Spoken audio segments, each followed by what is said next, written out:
Just literally in the last 3 or 4 minutes, a lot of the clashes that we've seen here have just sort of stopped. You can still see a wall of tear gas behind me. There have been clashes here in Ramallah and other parts of the Palestinian West Bank for the last 4 or 5 hours between Israeli security forces and Palestinian demonstrators taking to the streets yet again for the third day in a row after President Trump's controversial decision to recognize formally that Jerusalem is Israel's capital. That decision has angered many Palestinians, many Muslims and Arabs across the entire region, and also many U.S. allies in Europe and other places who are calling for an emergency UN meeting later today to discuss this issue. This is an issue that a lot of people said would lead to violence. We've seen violence today in Bethlehem. We've seen violence in Ramallah. We didn't see really much in the last day or even today in Jerusalem. That was fairly quiet.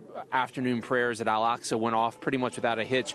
But here in Bethlehem, in Ramallah, Hebron, other places in the Palestinian areas, we have seen significant clashes. The question now, Sandra, is really, does this sustain itself? Does it continue tomorrow? Does it go into the next week or even next month? That is still very much an open question, Sandra. And Connor, will this impact the visit of Vice President Mike Pence to the region, which includes Bethlehem, where you are standing right now?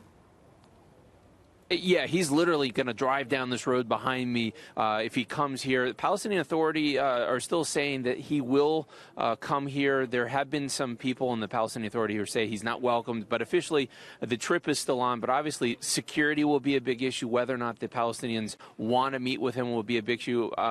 Mahmoud Abbas, the president of the Palestinian Authority, has basically said that the U.S. with this decision is no longer the broker of peace here.